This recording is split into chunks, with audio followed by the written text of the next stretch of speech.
In the darkness of the night, the wind scraped against the rusty posts that barely illuminated the alley.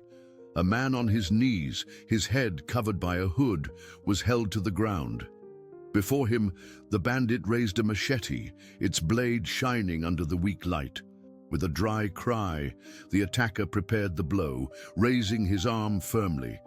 From the back of the shadows, a deep growl cut through the silence of the deserted street. The eyes of a police dog emerged in the darkness. Fixed between the victim and the machete, the bandit hesitated for an instant, his arm suspended, the air caught in his throat. But there, in that paused second, no one could say what was going to happen. Do you love stories with animals? Then subscribe now and don't miss any. Thank you for following us. Now we return to our story. Night fell over the small town of Cedar Falls, bringing with it a heavy silence broken only by the distant sound of hurried footsteps and the rustling of trees stirred by the wind. In the narrow alleys, illuminated by streetlights weakened by years of rust and neglect, one particular alleyway became the stage for an event that would change not only the lives of those involved, but also the destiny of everyone who somehow carried secrets locked away in their hearts. In the center of this scene, a man knelt on the cold pavement, a dark hood covering his head and preventing his identity from being revealed immediately. Before him stood Marcus Thompson, a man whose face bore the harsh lines of a life filled with struggle, his hands trembling as they gripped a crowbar he had found near the dumpster. Marcus seemed determined to conclude a confrontation that had been building in his chest for months. The atmosphere was one of absolute tension, as if each second was a taut wire about to snap. What nobody expected was that at the very moment when Marcus seemed ready to demand answers, a deep and powerful growl came from within the darkness. The alert eyes of a police dog emerged gleaming in the shadows, advancing with authority and imposing its presence on everyone there. Marcus, who until then had seemed unshakable, trembled for the first time. The animal, a German shepherd of imposing stature, did not attack immediately, but positioned itself between the aggressor and the hooded victim, as if recognizing the importance of protecting that man. Marcus' hesitation awakened doubts in the few witnesses who watched from darkened windows above. Was it fear of the dog, or the weight of something deeper that only he understood? The shepherd stood firm, its brown eyes never leaving Marcus' face, as if reading the man's intentions with an intelligence that went beyond mere animal instinct. The narrative took its first unexpected turn when it became clear that the kneeling man was not a random victim. The muffled murmur that escaped from beneath the hood seemed to carry confessions that only Marcus could understand, and his gaze became even more intense as he recognized the voice. It was a voice he had heard countless times before, a voice that belonged to someone who had once been closer to him than a brother. "Michael," Marcus whispered, his voice cracking with emotion. "Michael Bradford, I know it's you under there." The hooded man's shoulders tensed, and slowly he reached up to pull back the hood, revealing the weathered face of Michael Bradford, former police chief of Cedar Falls and Marcus's childhood best friend. Michael's blue eyes were filled with shame and something else, fear. Perhaps, or regret that ran deeper than the marrow in his bones. The presence of the dog was also no mere coincidence. This was Rex, a canine belonging to the Cedar Falls Police Department's special unit, but who had disappeared months earlier under mysterious circumstances.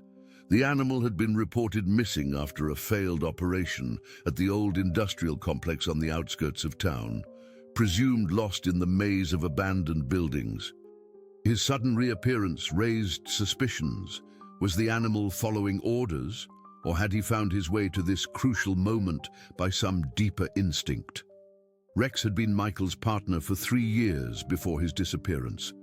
The bond between them had been legendary in the small police department, with Rex responding to Michael's commands with an almost supernatural understanding. Now, as the dog positioned himself protectively between the two men, it seemed as though he recognized that his former handler was in danger, even if that danger came from someone who had once been family. The alley, which until then had been the scene of a personal confrontation, began to take on larger dimensions. Windows opened discreetly, and curious faces observed from above, revealing that the town, silent and apparently peaceful, hid witnesses who preferred to remain invisible. Mrs. Henderson from the apartment building peered through her lace curtains, her gnarled fingers gripping the fabric as she recognized both men below. Young Tommy Rodriguez pressed his face against his bedroom window, his mother pulling him back into the shadows when she realized what was happening. It was as if everyone had some degree of complicity in this game of shadows that had been building for months. The entire town of Cedar Falls seemed to hold its breath, waiting for revelations that could shatter the carefully constructed facade of their quiet community. Michael trembled not only from the cold night air, but from conscience, like someone who knew that the revelations of that night could destroy much more than his own reputation. Marcus, sensing the growing tension and the weight of watching eyes, began to expose in fragments what had led him to this moment. He had not acted alone in his investigation, but had been secretly gathering evidence for months, evidence that pointed to corruption that went far deeper than anyone imagined. The promise of justice and the hope of clearing his late father's name had become an obsession, and now, facing the man he once trusted above all others, his conviction wavered between rage and heartbreak. "You know why I'm here, Michael," Marcus said, his voice carrying years of pain. "You know what you did to my family, what you covered up, what you allowed to happen." Each word spoken, each restrained gesture amplified the suspense of the scene. The small crowd of hidden observers understood that the tension was not merely physical, but psychological, involving resentments, betrayals, and truths that were coming to light in small, painful doses. This was Cedar Falls, reckoning with its own past, and everyone sensed that nothing would ever be the same again. Rex, for his part, seemed to react not just to gestures, but to intentions. He growled more forcefully whenever deception approached or when the threat of violence grew. His presence was not just that of a guardian, but of a central piece in the machinery of this unfolding drama. He was the link that connected the past of the failed operation to the present confrontation, bringing to light questions that nobody wanted to revisit, but that demanded answers. The wind picked up, rustling through the autumn leaves that had gathered in the corners of the alley, and somewhere in the distance, a church bell chimed midnight. The sound seemed to mark not just the passage of time, but the beginning of a reckoning that had been 30 years in the making, ever since the night Marcus's father had disappeared under circumstances that the official report had deemed accidental, but which Marcus had never believed. The midnight chime faded into the crisp October air, leaving behind an even heavier silence. Michael Bradford remained on his knees, his breathing visible in small puffs of vapor, while Rex maintained his protective stance. The German shepherd's ears twitched at every sound, every movement, as if he understood that this moment was the culmination of months of searching, of following a trail that had led him back to his former partner. Marcus loosened his grip on the crowbar, letting it hang by his side as memories flooded back. 3 months ago, he had been working late at his auto repair shop when Rex had appeared at his back door, thin and exhausted, but with eyes that burned with purpose. The dog had been presumed lost after that operation at Henderson Industries, the abandoned manufacturing plant that had once been Cedar Falls' economic heart. "Do you remember what you told me about Rex?" Marcus asked, his voice softer now, tinged with the pain of betrayal. "You said he was the smartest dog you'd ever worked with, said he could track anything, find anyone. Funny how he found his way to me after all these months." Michael's head dropped lower, and when he spoke, His voice was barely audible. "Marcus, you don't understand. There are things that happened, things I couldn't control. Your father—" "Don't!" Marcus cut him off sharply. "Don't you dare say his name like you cared about him, like you didn't know exactly what was happening at that plant." The story began to unfold, like a flower opening its petals in reverse, revealing the rot at its core. 28 years ago, Marcus's father, Robert Thompson, had been a quality inspector at Henderson Industries.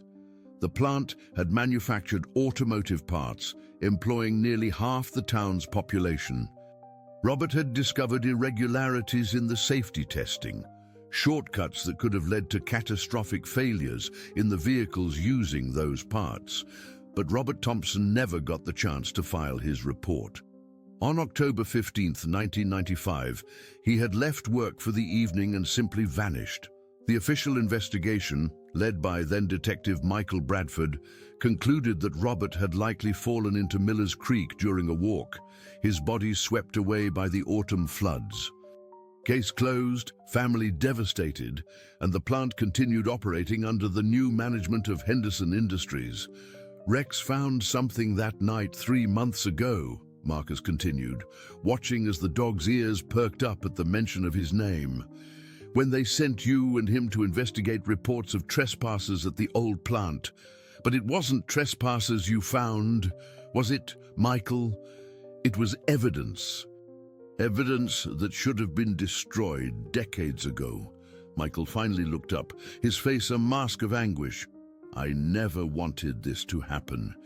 When we got to the plant that night, Rex started digging near the old foundation. There was a metal box buried there, wrapped in plastic. Inside were—" He paused, struggling with the words. "Inside were your father's inspection reports, Marcus. The real ones. The ones that proved Henderson Industries knew about the defects and chose to cover them up." The revelation hit the small gathering of secret observers like a physical blow.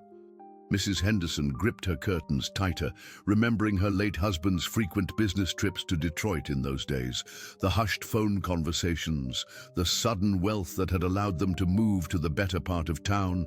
Young Tommy Rodriguez's mother pressed her hand over her mouth, thinking of her own father, who had worked at the plant and had always insisted something wasn't right about Robert Thompson's disappearance.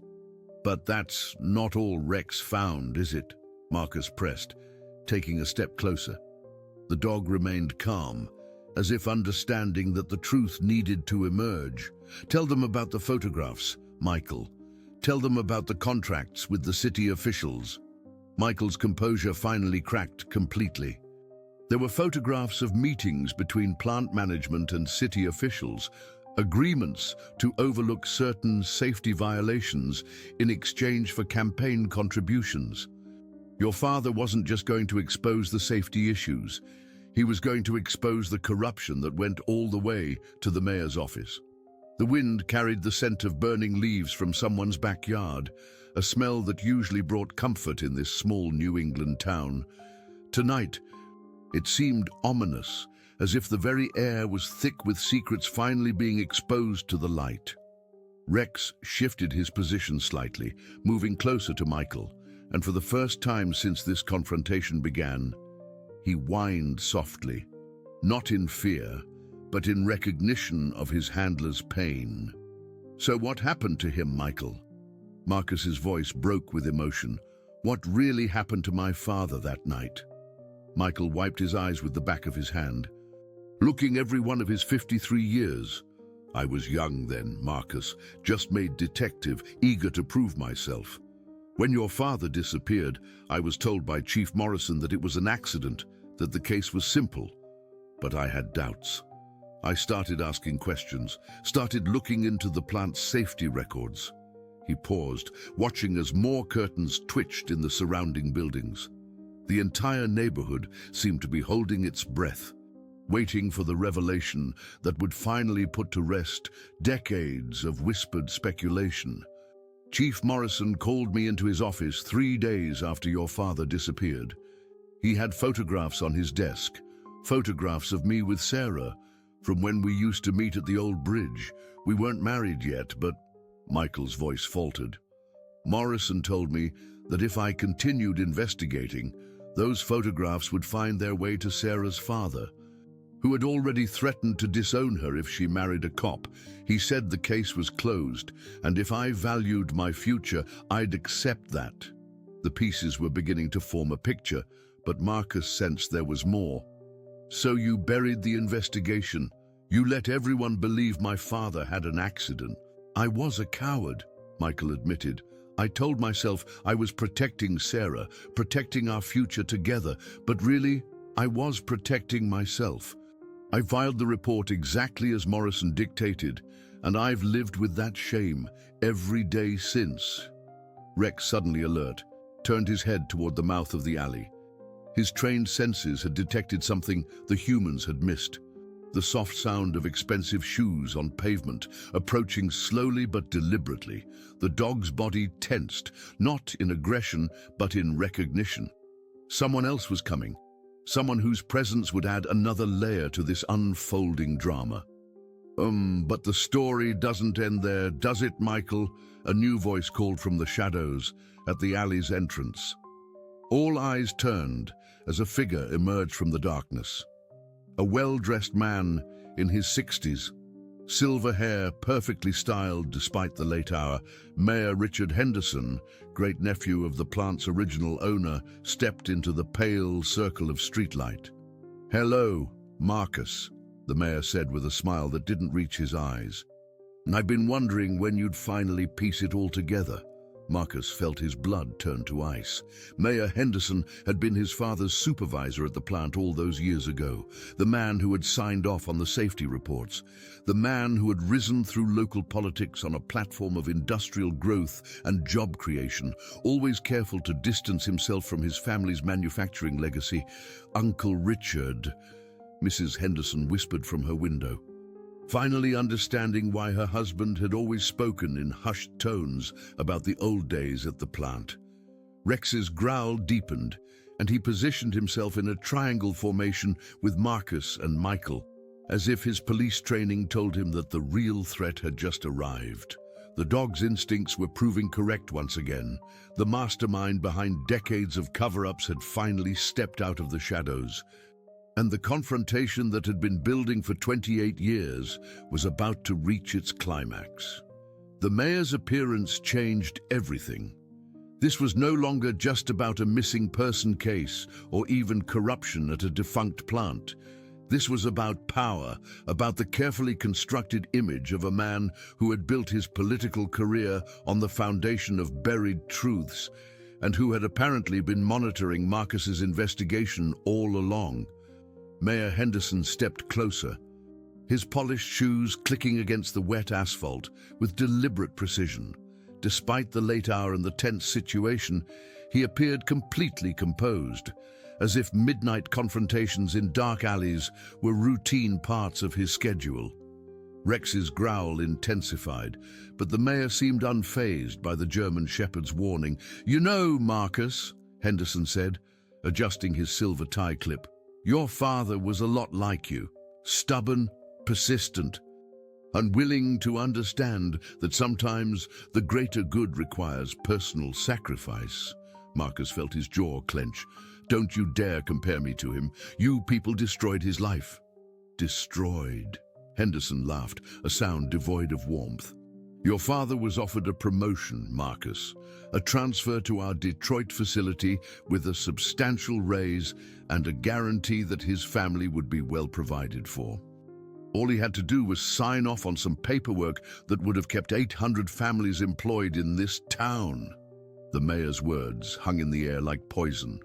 From the surrounding windows, the hidden observers felt their own complicity weighing heavier. How many of them had benefited from the jobs at Henderson Industries?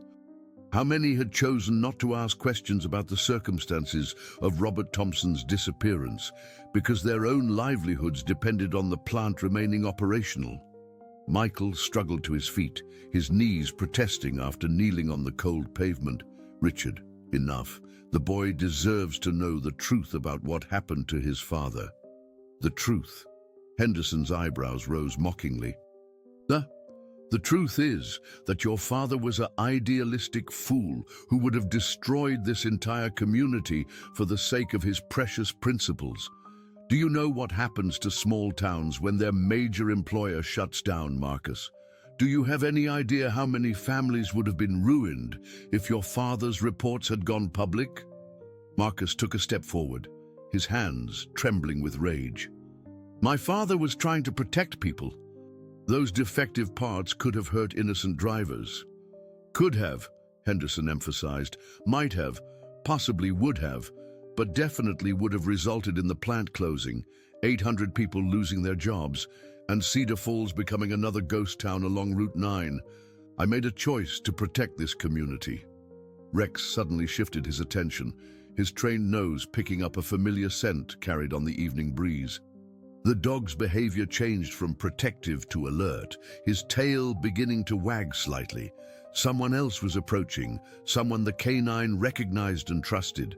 What choice? Michael demanded, his voice gaining strength for the first time all evening. What exactly did you do to Robert Thompson? Henderson reached into his coat pocket, causing Marcus to tense, but the mayor only withdrew a leather folder.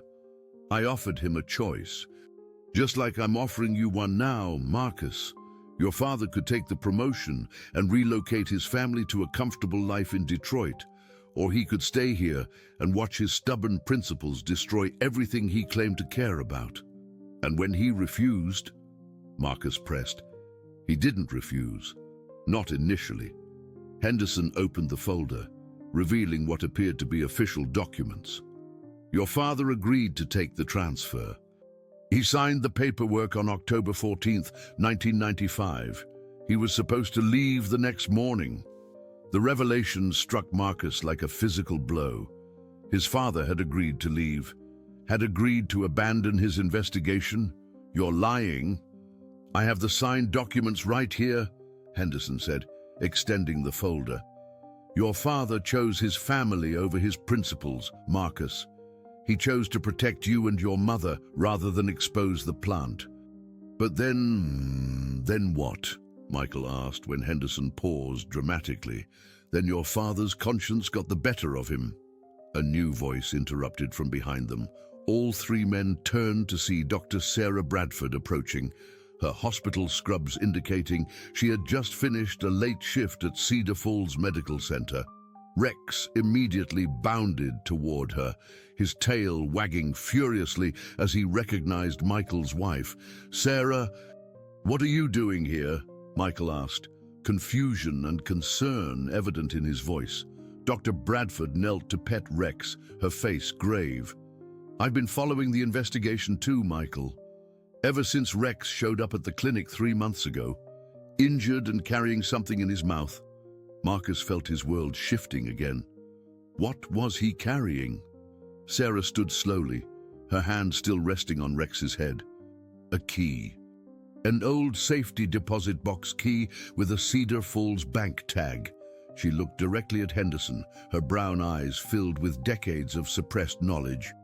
I knew what it meant immediately because I was there that night, October 15th. I was there when Robert Thompson came to see my father. The mayor's composed facade finally began to crack. Sarah, you don't know what you're saying. Don't I? She stepped closer to her husband, taking his hand in hers. Dee, my father was Dr. William Harris, the plant's medical consultant. He was the one who treated workers for mysterious respiratory problems that the plant claimed were due to seasonal allergies.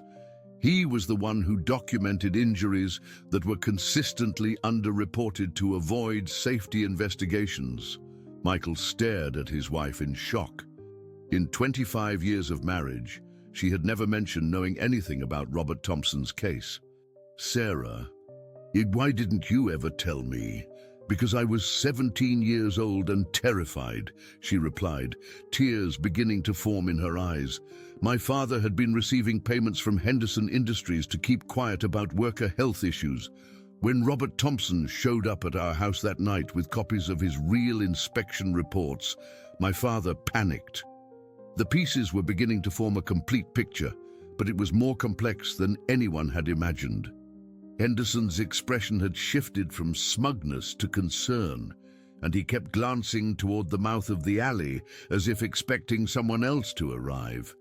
"Your father convinced mine to help him," Sarah continued, her voice barely above a whisper.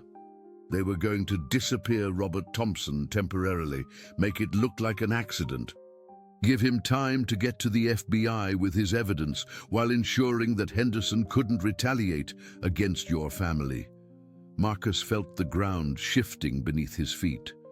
"What are you saying? That my father isn't—" He couldn't finish the sentence. "Your father has been in witness protection for 28 years, Sarah said quietly, living in Oregon under the name David Mitchell, working as a safety inspector for the federal government. My father helped him fake his accident and disappearance." The silence that followed was deafening. Even the hidden observers in the surrounding buildings seemed to have stopped breathing. Marcus sank against the brick wall, his mind struggling to process the information. His father was alive, had been alive all these years, while Marcus and his mother had grieved, had struggled financially, had built their lives around the tragedy of his loss. "Why?" Marcus whispered. "And why didn't he ever contact us?" Henderson stepped forward, his political instincts kicking in even in this moment of exposure. "Because federal witness protection requires complete separation from former life. Your father chose justice over family, Marcus. He chose to be a hero rather than a husband and father." "That's not true," Sarah protested. "My father told me years later that Robert tried multiple times to get clearance to contact you. The FBI refused because Henderson Industries had connections to organized crime families in Detroit.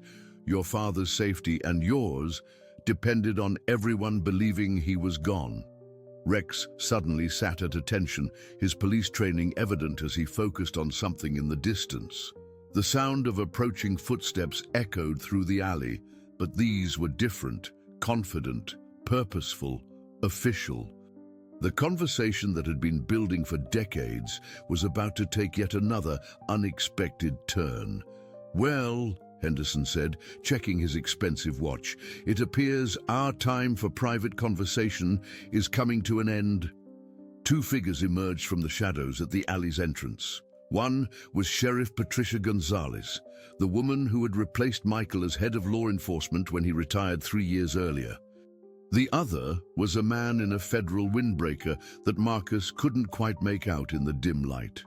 "Evening, folks," Sheriff Gonzalez called out as she approached. "Sorry to interrupt what appears to be a fascinating conversation, but we have some official business to conduct." Sheriff Gonzalez stepped into the circle of streetlight, her hand resting casually on her radio, but her demeanor alert and professional.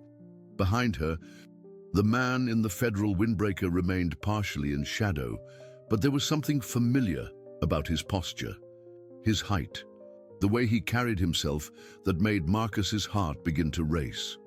"Sheriff," Mayor Henderson said, his political smile returning but lacking its usual confidence, "I'm afraid there's been a misunderstanding here, just some old friends having a late-night conversation."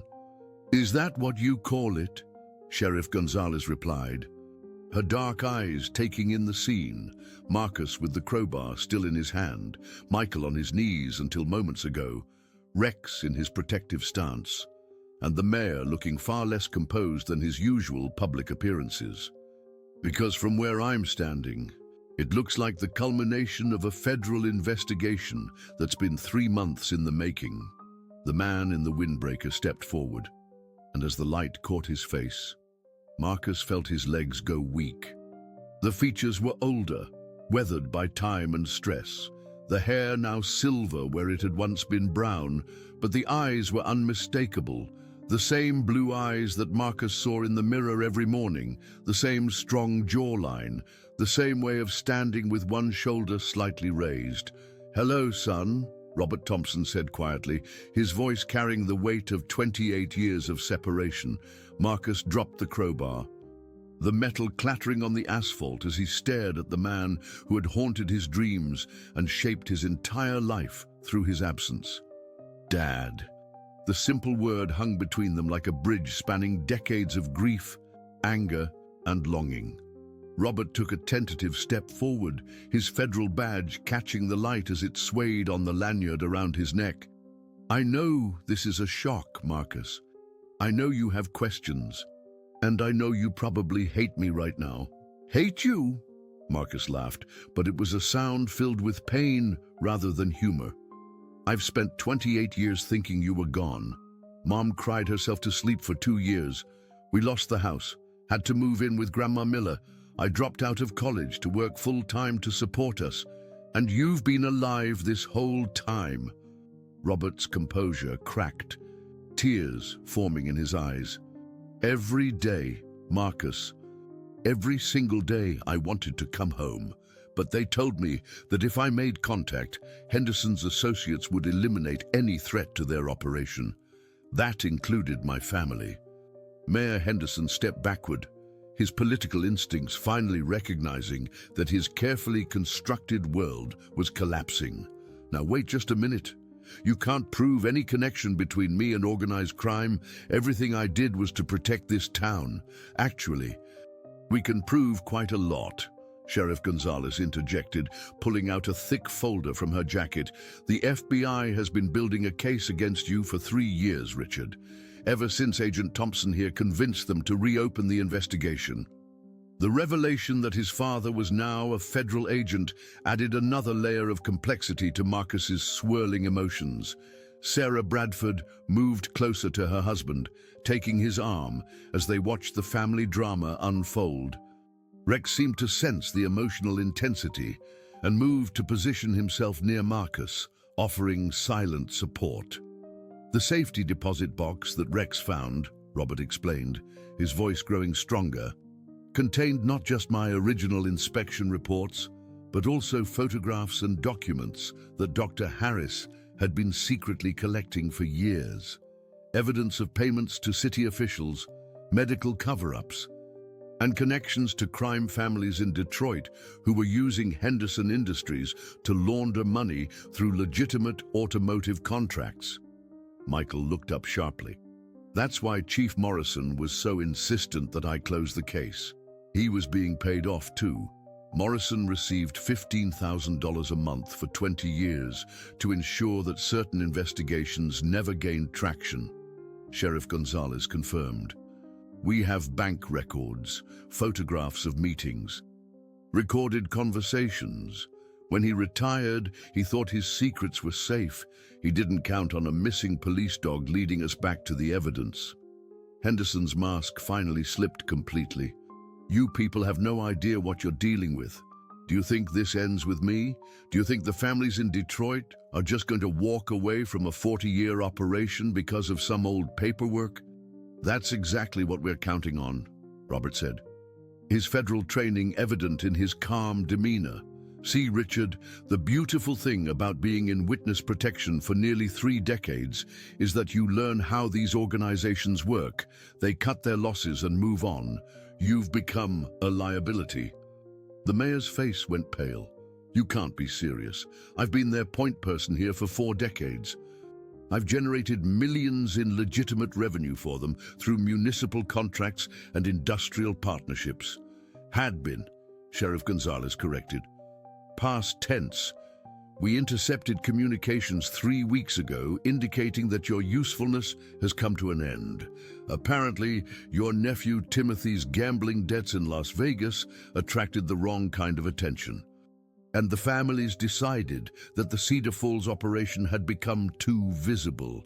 Marcus looked between his father and the sheriff, his mind struggling to process the scope of what was being revealed. "So all of this, the plant closing, the cover-up, keeping Dad in protection, it was all about money laundering." "It started as simple corruption," Robert explained. "Henderson was skimming profits and taking bribes to overlook safety violations. But when the Detroit families realized they could use the plant's legitimate contracts to clean their money, it became something much bigger." My investigation threatened to expose not just safety issues, but a multi-million-dollar operation. Sarah Bradford spoke up for the first time since the officials arrived. My father documented everything because he was terrified. He knew that if the operation was exposed, he would be implicated as an accessory. He helped Robert disappear, not just to protect the investigation, but to protect himself. "Where is Dr. Harris now?" Michael asked his wife. "He passed away 5 years ago," Sarah replied sadly. "But before he did, he gave me copies of all his records and told me that someday Marcus would come looking for answers. He made me promise to help when that day came." Rex suddenly became alert again. His ears perked toward the mouth of the alley. Sheriff Gonzalez immediately tensed, her hand moving to her service weapon. "We have company," she announced. 3 black SUVs had pulled up at the alley's entrance, their engines running but their occupants remaining inside. The vehicles were unmarked but clearly official, and their presence added a new level of tension to the already charged atmosphere. "Federal marshals," Robert explained to his son. "They're here to take Henderson into custody and to ensure that our family reunion doesn't get interrupted by any remaining associates of his Detroit friends." Henderson looked at the SUVs, then back at the assembled group, his shoulders sagging in defeat. 40 years, he said quietly. 40 years of building this town, of providing jobs, of making Cedar Falls prosperous. And for what? To end up in handcuffs in an alley. "You built it on lies," Marcus said, his voice filled with newfound strength. "You built it on my family's pain, on covering up crimes, on corruption. That's not prosperity. That's just organized greed." Sheriff Gonzalez nodded to the marshals, who began approaching with professional efficiency. "Richard Henderson, you're under arrest for conspiracy, money laundering, obstruction of justice, and accessory to federal crimes." As the handcuffs clicked into place, Henderson looked directly at Marcus. "I hope you're prepared for what comes next, young man. This town's economy, your neighbors, livelihoods, your own auto shop's customer base, it's all built on the foundation I created. When this comes out, when the full scope becomes public knowledge, Cedar Falls will become a ghost town. I hope your precious justice is worth everyone's future." The words hit Marcus like a physical blow, because he realized Henderson might be right. How many innocent people would suffer when the truth came out? How many families would lose their homes, their jobs, their sense of community? The weight of responsibility for what he had set in motion began to settle on his shoulders. Robert seemed to sense his son's internal struggle. "Marcus, sometimes doing what's right isn't the same as doing what's easy. Sometimes justice requires sacrifice from everyone, including the people seeking it." As the marshals led Henderson away and the black SUVs departed, the small group that remained in the alley faced an uncertain future. The truth was finally emerging after 28 years. But with that truth came consequences that none of them had fully anticipated. The departure of the federal marshals left an eerie quiet in the alley, broken only by Rex's gentle panting and the distant hum of traffic from the main road. Marcus stood facing his father, 28 years of questions burning in his eyes, while the others maintained a respectful distance. The reunion they had both dreamed of and dreaded was finally happening, but neither man seemed to know how to bridge the chasm of lost time. "Your mother," Robert began hesitantly. "How is she? Is she—" "She remarried," Marcus said, his voice carefully neutral. "Tom Bradley, the high school principal. Good man. They moved to Florida 2 years ago." He paused, studying his father's face. "She never stopped hoping you'd come back, but she deserved happiness. She deserved a life." Robert nodded, pain flickering across his features. "I'm glad. She was always too good for me anyway." He reached into his jacket and pulled out a worn photograph. Marcus at his high school graduation, cap and gown, slightly askew, grinning at the camera. "I followed your life as much as I could from a distance. The shop, your engagement to Lisa Martinez, your work with the Veterans Program. Marcus felt his throat tighten. You knew about Lisa? I knew you bought the ring 3 months before she broke things off. I knew you spent 2 weeks sleeping in the shop because you couldn't face going home to the empty apartment. Robert's voice broke slightly. I wanted to come to you then. Wanted to be there when you needed support. Sheriff Gonzalez cleared her throat gently. Gentlemen, I hate to interrupt, but we need to discuss the next steps. The media will have this story by morning, and we need to be prepared for the fallout. Dr. Bradford stepped closer to her husband, still processing everything she had learned. Patricia's right.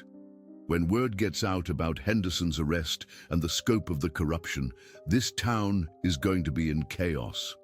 People are going to be angry, scared, confused. Michael finally spoke, his voice heavy with guilt, and they're going to blame me for covering it up all these years. They're going to want to know why I didn't investigate further, why I accepted Morrison's explanation so easily.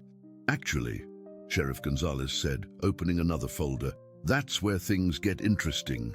The FBI's investigation revealed that you weren't the only one deceived, Michael. Morrison had a network of informants throughout the department and city government. Anyone who got too close to the truth either got transferred, discredited, or bought off. She handed him a document.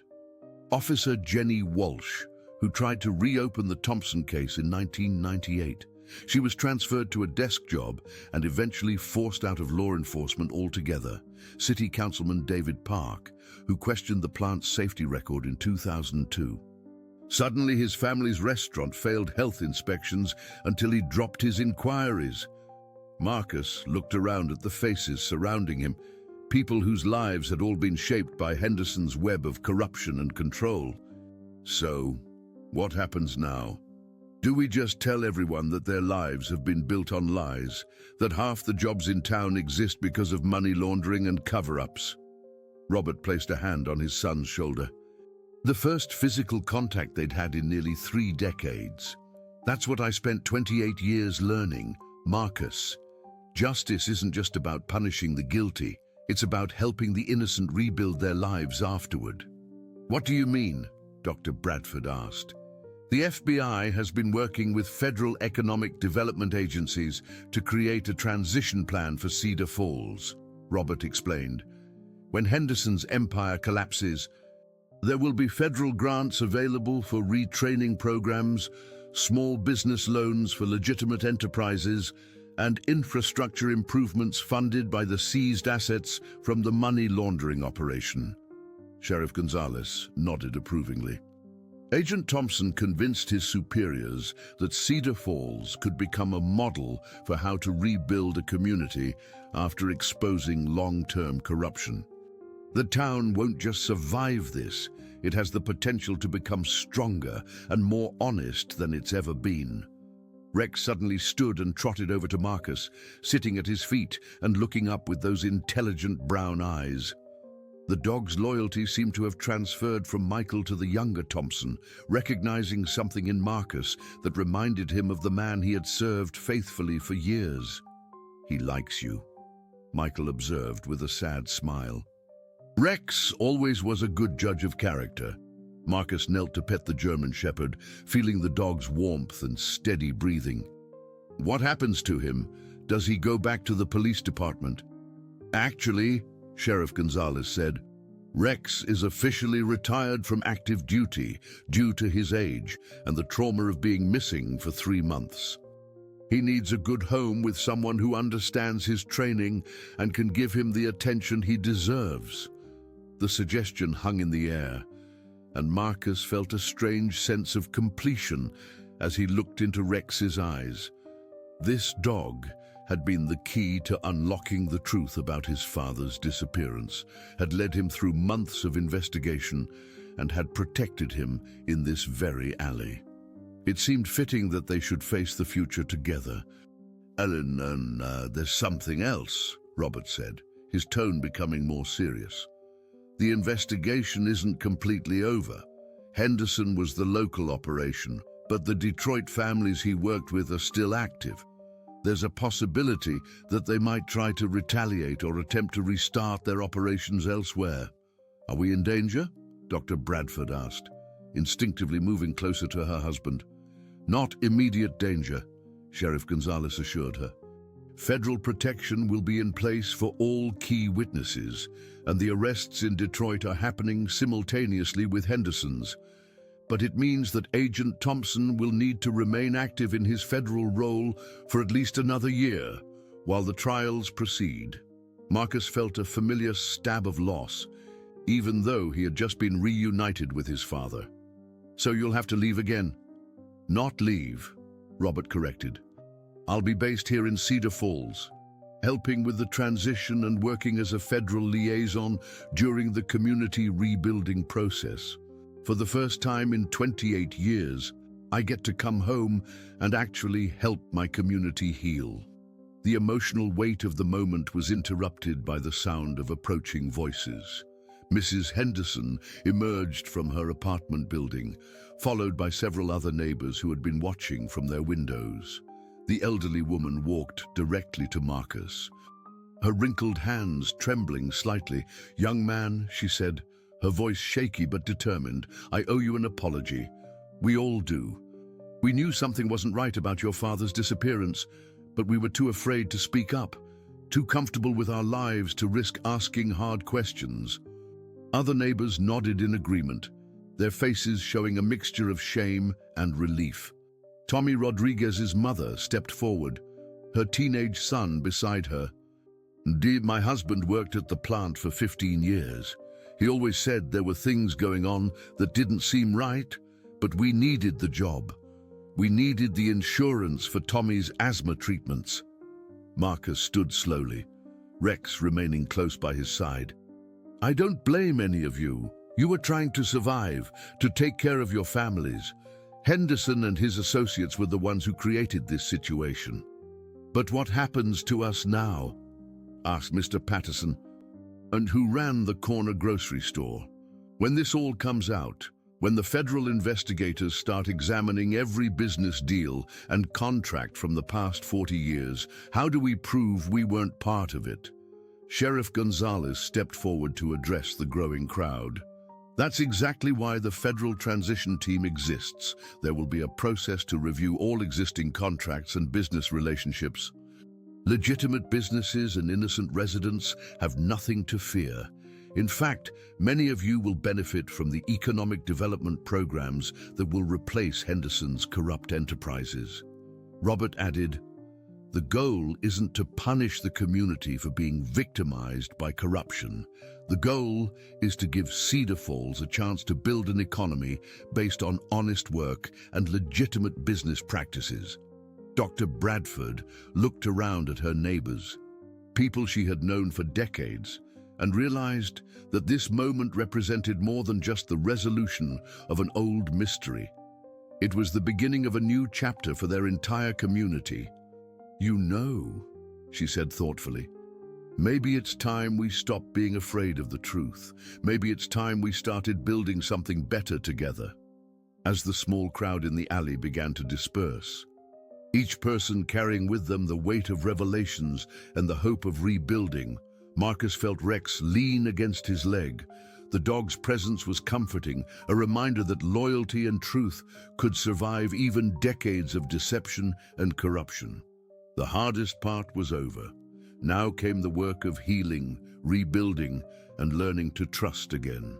6 months had passed since that transformative night in the alley, and Cedar Falls was beginning to show signs of the rebirth that Agent Robert Thompson had promised. The old Henderson Industries building had been demolished, its foundation giving way to a new community center funded by federal grants and managed by a coalition of local residents.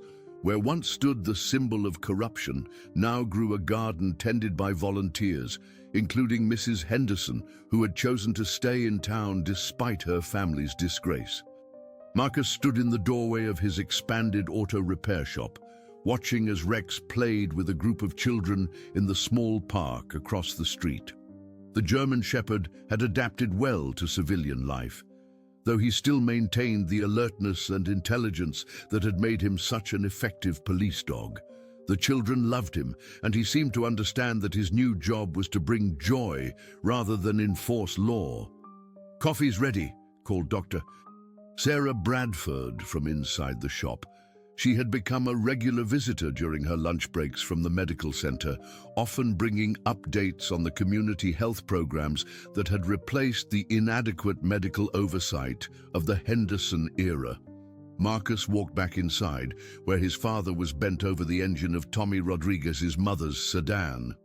Robert had proven surprisingly adept at mechanical work, claiming that his years as a federal safety inspector had given him a deep understanding of how things were supposed to work versus how they actually functioned.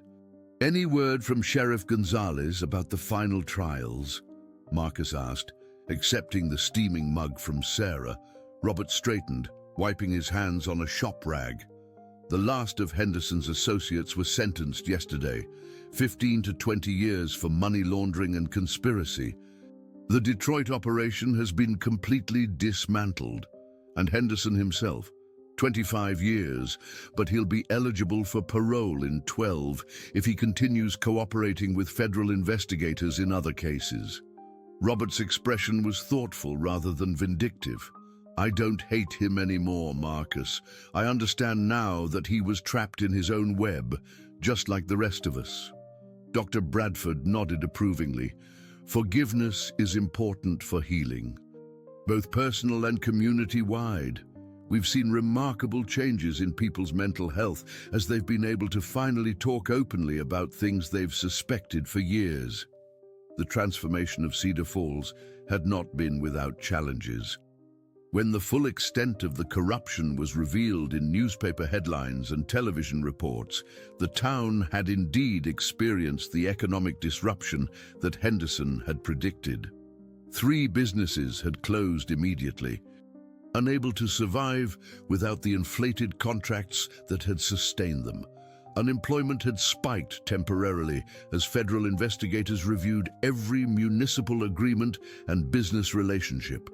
But the rebuilding had been remarkable.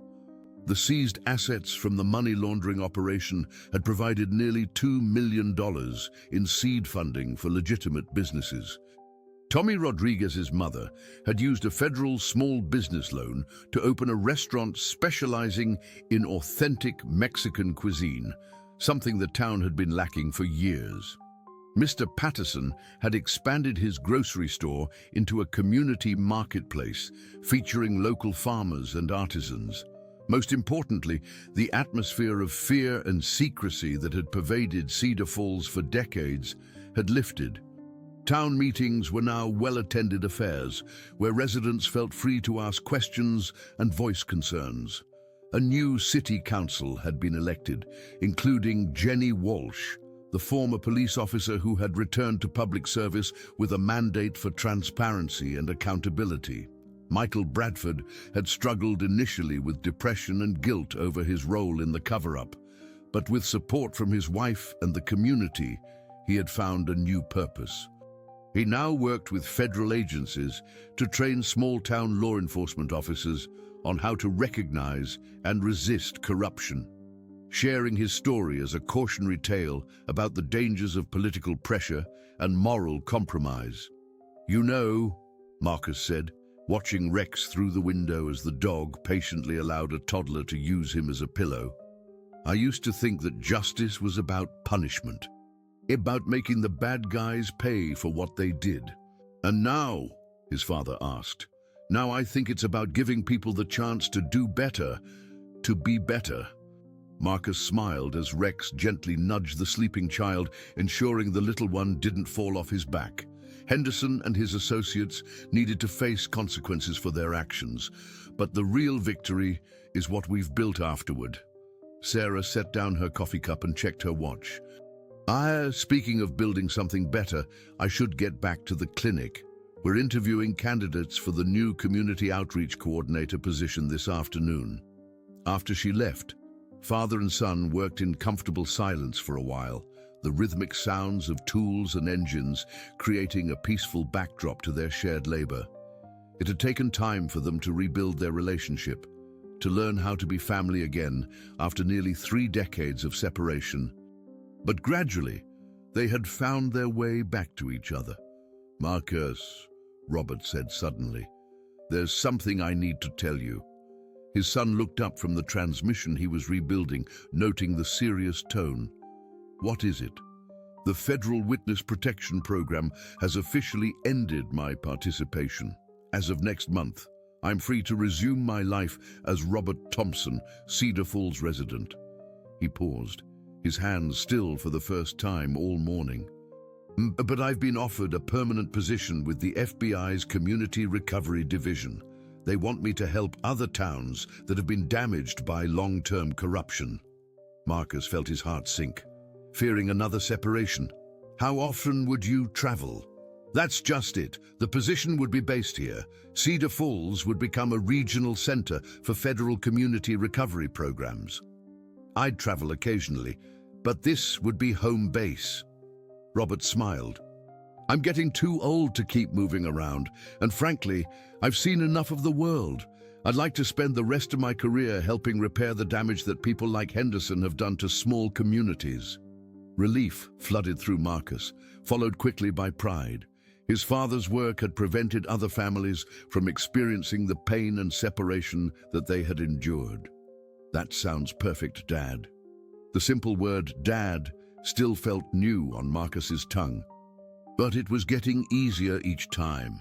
They had lost 28 years, but they had been given the gift of building new memories together. Rex suddenly barked once from the park, not in alarm, but in greeting. Marcus looked up to see Lisa Martinez walking toward the shop, a basket in her hands and a shy smile on her face. His former fiancée had returned to Cedar Falls 3 months earlier to help her aging parents, and she and Marcus had been slowly rediscovering their connection. "She's good for you," Robert observed, watching his son's face light up at Lisa's approach. "I think so too," Marcus admitted. "We're taking it slow this time, but it feels right, like we're both different people than we were before." Lisa entered the shop, setting her basket on the counter. "Good morning, gentlemen. I brought lunch, my mother's famous tamales and fresh fruit from the farmer's market."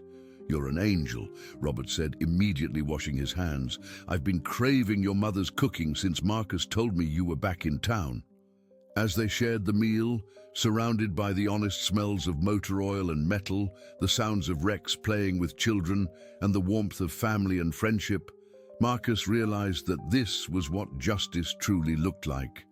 Not perfect, not without scars, but real and solid and built on truth. The phone rang, interrupting their lunch. Marcus answered to find Sheriff Gonzalez on the line with news that the final federal audit had been completed. Every legitimate business and resident had been cleared of any wrongdoing, and the last of the recovery funds would be distributed within the week. "The federal team is calling it a model recovery," she reported. "They want to bring delegations from other affected communities to see how Cedar Falls rebuilt itself." After hanging up, Marcus looked around at the life he had built. The shop that was busier than ever with honest work. The father who had returned to be part of his daily life. The woman who had chosen to love him despite their complicated history. And the loyal dog who had brought truth to light through his simple devotion to duty. "You know what the best part is?" he said to his father, as they watched Rex bound across the street toward them, tail wagging furiously. "What's that? We don't have to keep any secrets anymore. Everything is out in the open, and we're still here. We're still family." Robert's eyes filled with tears as he pulled his son into a long overdue embrace. "Yes, we are, and we always will be." As the sun set over Cedar Falls, painting the sky in shades of gold and crimson, the small community settled into another peaceful evening. But this peace was different from the artificial quiet that had pervaded the town during the years of corruption. This was the peace that comes from truth, from justice, and from the hard work of rebuilding something better from the ashes of what came before. Rex curled up at Marcus's feet as the family gathered around the dinner table in the small apartment above the shop, exactly where he belonged. Guardian, friend, and the four-legged hero who had brought them all home. Dear listeners, we hope that Marcus and Robert's story of redemption and reunion has touched your hearts. This tale reminds us that sometimes the truth takes decades to emerge, but when it does, it has the power to heal not just individuals, but entire communities. Justice isn't always immediate, but it can be transformative when paired with forgiveness and the courage to rebuild. If this story resonated with you, we invite you to explore our carefully curated playlist of equally captivating narratives about family, truth, and the power of never giving up hope. You'll find it by clicking to your left. These stories explore the complex tapestry of human relationships and the extraordinary ways that love and loyalty can triumph over corruption and despair. Please don't forget to subscribe to our channel and give this video a thumbs up if Marcus's journey moved you. Every day, we bring you unique stories that delve into life's most profound moments, tales of courage, redemption, and the unbreakable bonds that define us as human beings. Your support helps us continue sharing these powerful narratives that remind us of our shared humanity. We can't wait to hear your thoughts in the comments below. Have you ever experienced a moment when a long-buried truth finally came to light? How do you think communities can heal from institutional betrayal? Share your reflections with our community of story lovers. And don't miss our upcoming content that promises to take you on equally emotional journeys. Until next time, thank you for joining us in celebrating the power of truth, family, and second chances.